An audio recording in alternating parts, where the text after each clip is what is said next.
We're live. 757 residents and our dear concerned citizens for Tidewater's Black Communities, welcome to the Hampton Roads Black Caucus MeetUP series. This series touches on important issues of concern for the Hampton Roads Black community, and we extend this discussion opportunity for sitting politicians and challengers alike. With that, we wish to remove as much bias as possible and just stick to the topics. I'm Conrad Chesviner from Virginia Beach, a member of the Hampton Roads Black Caucus's Community Action Team, and joining me is Miss Erica Holmes. Hi, I'm Erica Holmes. I am from Chesapeake, Virginia, and a member of the Hampton Roads Black Caucus Community Action Team as well. Now, tonight's discussion will be with candidate for Virginia Governor, Glenn Youngkin.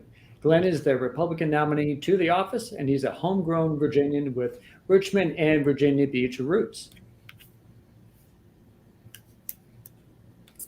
So, Glenn's father alternated jobs, showing Mr. Youngkin that moving around didn't necessarily mean moving up. He began working, washing dishes, and cleaning at a Virginia Beach diner. The hard work helped when his father lost his job, and it helped him gain athletic scholarship for basketball. Now, Mr. Youngkin earned an engineering degree at Rice University, then an MBA at Harvard Business School. Then he moved to Northern Virginia with his wife, Suzanne. He landed at the Carlyle Group, working there for the next 25 years. He helped build it into a leading world investment firm, even becoming the CEO. This work helped fund the retirements of teachers, police, firefighters, and all the frontline workers we know and love. Leading a faithful life, Glenn and Suzanne have kept a strong 26-year marriage and 4 great children.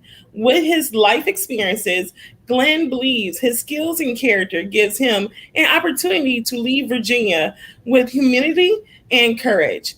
He wants to get Virginia moving again, building it to the best place to live, work, and raise a family in America. And on that note, let us bring on our guest, Republican nominee for Virginia's Governor, Glenn Youngkin. Are you doing well tonight, sir? I'm doing great. Conrad and Erica, thank you for having me. I am really pleased to be able to join you, and I'm looking forward to this discussion. Awesome. So tell us more about yourself, what you believe yourself to be responsible for as a governor. Well, thank you so much for the very kind introduction. And I'm homegrown Virginian. And, you know, when my dad lost his job when I was in 7th grade and my family had to relocate to Virginia Beach, we just started all over again. I learned a number of big lessons. Number one, family can do anything when you pull them together. Also, my mother is my hero. I mean, she just kept us moving. And she refused to let things get us down as a family. And then finally, I learned how to work hard. You know, as you said, I got a job when I was 15. I learned how to work hard. I took out trash and washed dishes at the Belvedere Hotel down at the ocean front. I had the 6 a.m. shift. I would ride my bike about 5 miles in from where we lived. And I just learned the value of work. I mean, there's real dignity in work. Basketball was really important to me. I mean, it was my ticket. I can't tell on the Zoom, but I'm 6'6", and I just had the great opportunity to play college basketball. But what college basketball did for me was give me a great education. And I was recruited to go play at Rice University in Houston, Texas. I got a mechanical engineering degree. And education just unlocked everything. Opportunity comes with education. And if it hadn't been for basketball, I wouldn't have been able to go to school at Rice. Business school was my next step, and that was really important as well. And then coming to Northern Virginia and getting to go work for a small company with really good people who founded the Carlyle Group. And I was there for 25 years, rising up to the top, as you so graciously described. I think a couple other things in my life that are really important. One, I am guided by my faith. Suzanne and I have been just very blessed, and we know it. When I asked her to marry me, I said, Susie, would you marry me? And I was not a committed Christian at the time. And she said, yes, but. And I said, well, but what? And she said, Glenn, you need to know that Jesus is going to have to be in the middle of our life. And I need you to commit to that. And of course, I wanted to get married. So I said, sure. But little did I know the transformation that was going to go on in my life. And I've been forever grateful to Suzanne for being my wife, but also for the relationship with Jesus Christ that she introduced me to. So as I head into this next stage, and I left my job last summer to run for governor, I bring with me a different set of skills than most people running for office. I'm not a career politician. I mean, my opponent, Terry McAuliffe, has been a political operative for 43 years. This is what he's done his whole life. And I've been a business guy. And so I know how to build business. I know how to create jobs. I know how to get things done. I know how to work with people to bring them together to deliver results. I understand that, we have customers, and our customers in Virginia are going to be the Virginians that I work for every day, all 8.5 million of them. And our job as government is not to get nothing done and make promises that can't be fulfilled, but in fact to deliver results. And this is why I'm running. I was very, very frustrated with what was going on in Richmond. In all candor, I was frustrated with the Republican Party. I felt like the Republican Party had really demonstrated that it hadn't come up with a way to bring people together so that we could, in fact, have two-party rule in Richmond, not single-party rule. And therefore, I've been so encouraged all along the way as Virginians have come together. This is no longer Republicans against Democrats. This is Virginians coming together, independents, many Democrats and Republicans, to support a different kind of candidate in Glenn Youngkin that's going to do things differently in Richmond. Well, you bring up a good point. You talked about business. So let's look at business. You're a businessman. How important is Black-owned business growth to your political vision and activity? Well, it's incredibly important. I mean, when you really get down to it, we've got roughly 20% of Virginia's population that are Black Virginians. And we should make sure that everybody gets to participate in Virginia's economic progress that I hopefully will be able to foster. And that means that Black business must grow. And at the heart of that is what I hope to do on day one, if I'm fortunate enough to go work for everybody as the next governor.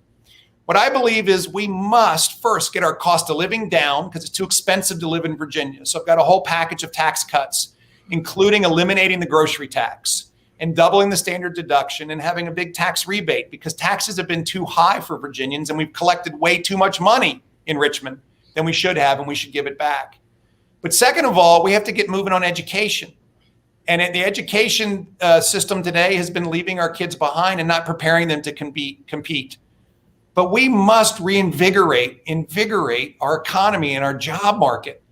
And what sadly happened over the last 8 years is that Virginia's economy really has stalled. I mean, we've only grown at about 0.9%, less than 1% per year for the last 8 years, when the states around us have grown 70% faster, 70% faster, compounded for 8 years. So we must get Virginia moving. But I do believe when it comes to Black businesses, we have not done a good job in Virginia in making sure we're hearing from you. And the bottom line is, I've had two extreme experiences just in the last few weeks. I had a moment to meet with the Virginia Beach Minority Business Council. And what I heard and saw were leaders, just leaders, engaged in making business work, actually coming together to solve problems, chart an agenda, and deliver results. But then I've also heard about the statewide efforts in the Minority Business Commission, which was supposed to do that on a statewide basis, and it just hasn't happened. And so I believe there's a chance for us to take the kind of action-oriented template that we have seen in the Virginia Beach Minority Business Council and use that as what we must demand from a statewide effort in the Minority Business Commission. Because we must get all business moving, but we also must get Black business moving. Mm-hmm. Now, remember, viewers, this is the MeetUP series, an informational program put forth by the Hampton Roads Black Caucus. Stay tuned in the coming weeks for many more programs to learn as much as we can about candidates and politicians and their stances on important Black issues. So, Mr. Youngkin, I want to look at your current situation in the business world. Do you currently have a leading and advising or consulting or supportive role in cultivating Black business growth? And if not, what would you like to do to change that? Well, first of all, I actually stepped down from my role as co-CEO of the Carlyle Group last summer.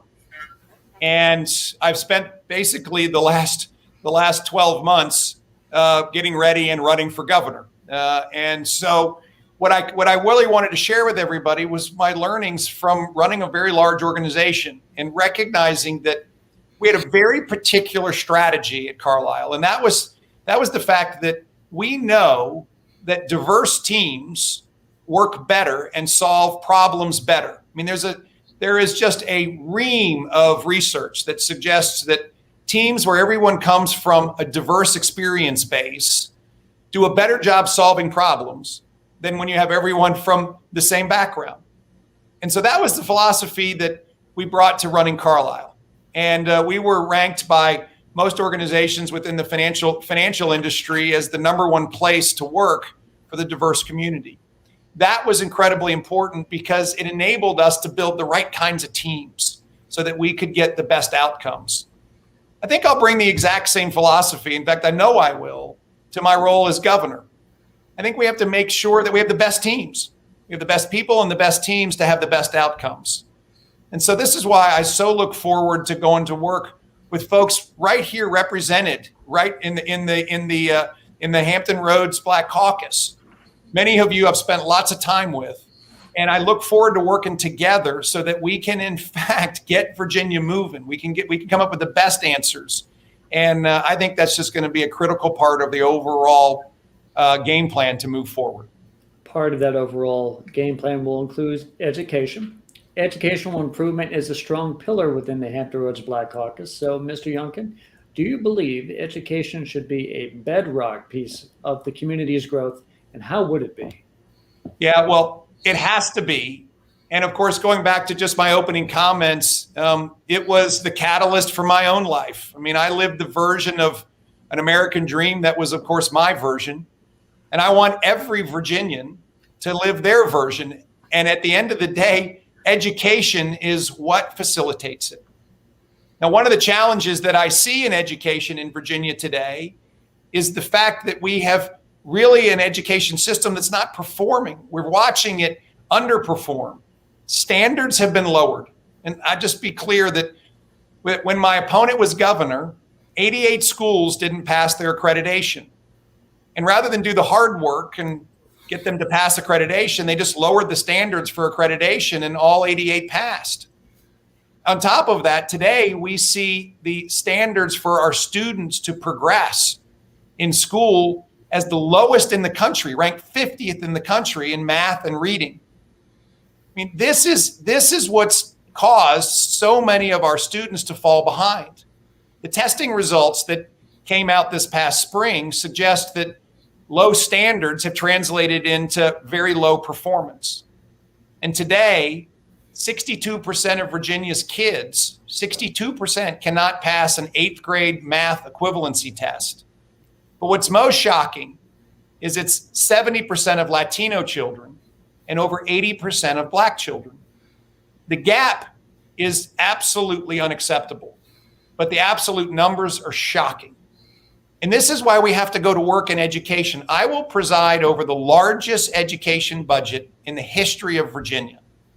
We're going to raise expectations. We're going to invest in teacher salaries and facilities and special education. We're going to ask the schools to deliver for our children. But we're also going to press forward with innovation charter school initiatives like you've never seen, because Virginia has not offered this to Virginia families, and particularly in those school districts that are the toughest performers. We need to provide options so that a child's destiny is not dictated by his or her zip code. Virginia has 8 charter schools in the entire Commonwealth of Virginia. North Carolina has 190. Maryland has 140. We have 8. So on day one, I'm going to launch 20 innovation charter schools so we can go to work closing that gap. It's just a down payment. We're going to systematically close that gap aggressively when I'm governor. And these charter schools are different. They're different than people have thought about charter schools. We're going to partner with universities. And I've already started the discussion with Hampton University, with Virginia State University and Virginia Union University to design curriculum. But we're also going to partner with businesses so that the students who attend these innovation charter schools will be prepared to either go to college or prepared to start a career. We need to make sure that we don't pigeonhole every child in Virginia on one track so we can prepare children for their passions. This is what we're going to do in order to take up Virginia's expectations of excellence in schools and make sure that Virginia's children, all of Virginia's children, but particularly when we look at the minority children in Virginia who are being so underserved by our school system, get the education to go chase their dreams as well. You're watching and listening to the MeetUP series, the Hampton Roads Black Caucus special programming on what important candidates and politicians think about important Black issues. Following on education, Mr. Youngkin, we acknowledge the problem educationally disparities sees in our communities. As governor, how can the office assist in reducing those disparities? Well, thank you. And this is a good follow-on from our last topic, because the disparities are real. They're real. And in fact, what we saw over the course of the time running up to the pandemic was big disparities, as I just said. Low standards in Virginia, and those low standards were put in place by Terry McAuliffe, and they lower the expectations in our schools, and they lower the expectations for our children. And what was resulted from that is poor performance and testing scores that we've seen. And then the pandemic made it even worse. And when we in fact saw leadership from Richmond that refused to get our schools open, which we know is the best way for our children, then our children suffered more. And in fact, prior to the pandemic, 2 out of 3 Black and Hispanic children passed their math SOLs. And today, 2 out of 3 Black and Hispanic students are failing their SOLs. So what was already an education disparity became even worse during the pandemic. So step 1 here is we must not let our schools close again. I worry about this. My opponent believes in mandates. He wants to mandate everything. And if people don't agree with him, he even said on tape that he wants to make life difficult for them. I mean, it's been too difficult over the last 20 months for all Virginians. But to have a gubernatorial candidate and Terry McAuliffe say he wants to make life difficult for Virginians because they disagree with his perspective, I just think that's wholly wrong. So we need to go to work to keep our schools open, to make sure our children can attend class 5 days a week, that they have in-person education.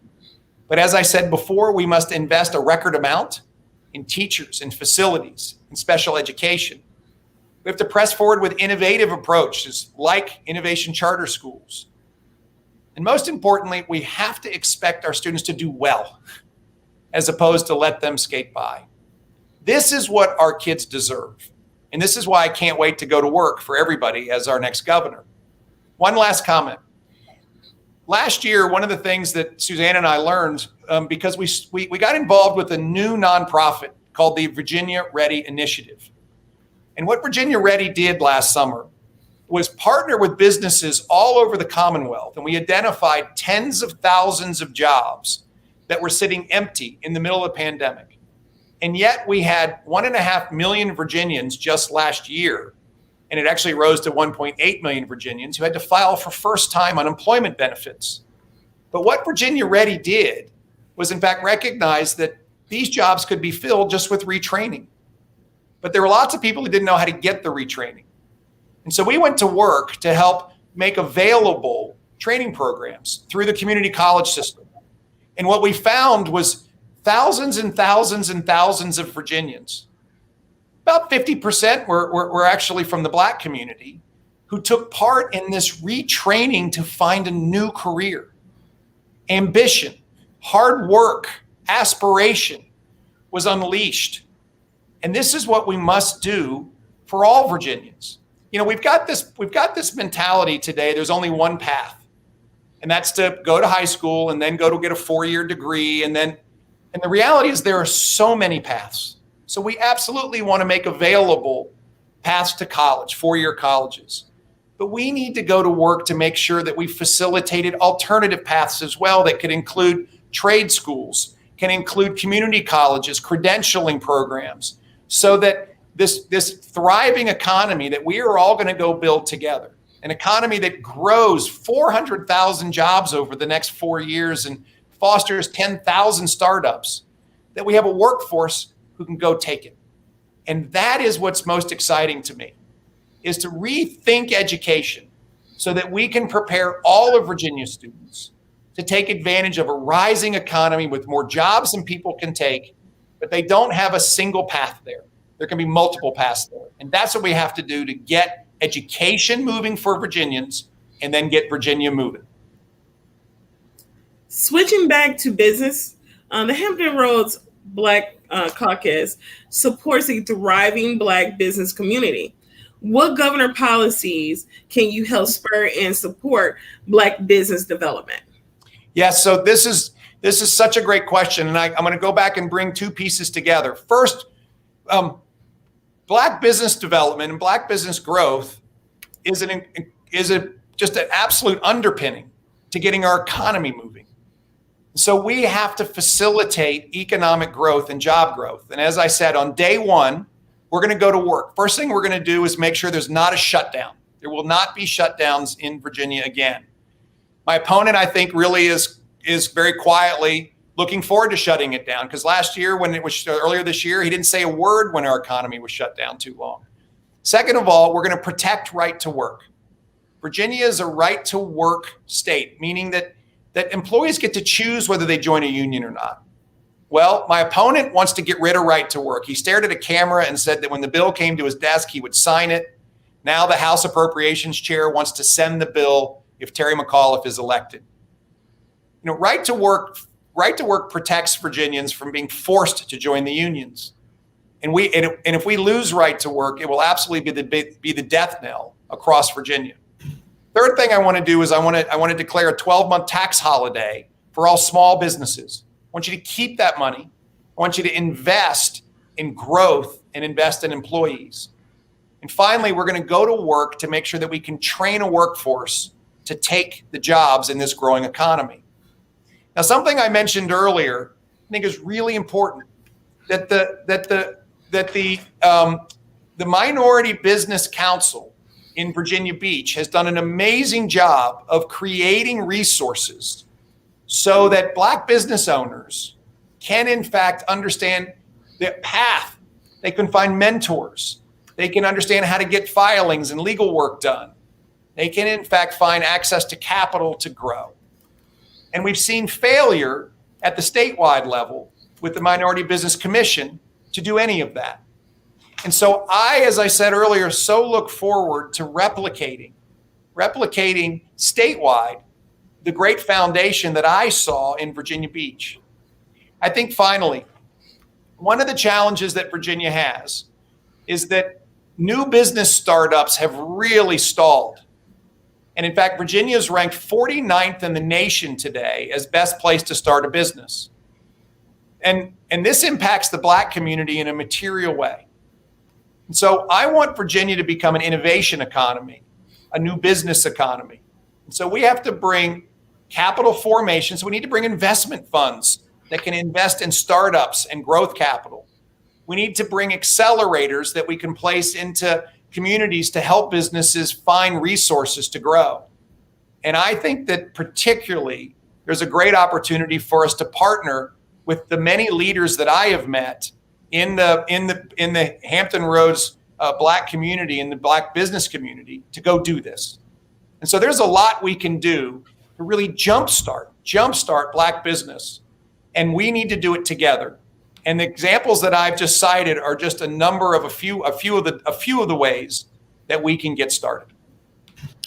Mr. Youngkin, in your time in the business sector, has your position led initiatives that impact broader economic growth outside the group itself? Well, one of the realities of Carlisle was, we were all about economic growth outside of Carlisle. That's what we did. So the Carlisle group did was on behalf of of teacher retirement systems and firefighter retirement systems and police retirement systems. We, in fact, invested money to grow businesses. I mean, this is what we did. And so I've been doing this for 25 years, which is seeing opportunity and then formulating how to bring resources and support and business plans together to help businesses grow. This is what I've done my whole career. You know, my experience is, I think, pretty unique in the world of politics, but particularly in this race for governor. I mean, my opponent has been a political operative for 43 years. This is what he's done. And I've spent the last 30 years building business and creating jobs and understanding how to help businesses grow. And so I think I bring a completely unique set of experience to this. And I look forward to bringing that skill set, that real world experience, to go work with and for Virginians to get Virginia moving, to stimulate growth, to create job opportunities, and to create opportunity. When you think about it, right when we get down to it, if we have the best education that addresses the many challenges we talked about today, and we have a growing economy, and we are focused on helping small businesses grow and create new businesses, and we are focused on medium and large businesses growing and creating new businesses, then we are gonna have the most vibrant economy in America. And with vibrant economy comes more jobs. With more jobs comes more opportunity. With more opportunity comes more hope. And this is what I'm so excited about. I feel like I've prepared a lifetime for this, and I'm so looking forward to having an opportunity to go work for all Virginians. All right. Well, we're going to end our conversation with Mr. Youngkin with a couple of passionate, emotional, personality type questions. So the first one, what is one change that you're super passionate about working towards that needs to occur in the world? Well, aside from the fact that I think 54-year-old washed up basketball players should still have a chance to try out in the NBA, aside from that, Suzanne and I, and my wife Suzanne and I have now been married for 27 years. We are really committed to eradicating human trafficking. It's something we felt passionate about for a long time. In fact, as part of this campaign, it was the very first policy rollout that we made before anything else. Was a policy rollout to eradicate human trafficking in Virginia. I think it just takes effort. We can get this done. I mean, this is modern day slavery, and we should stop it. It violates every aspect of humanity, and I think we're called to address it.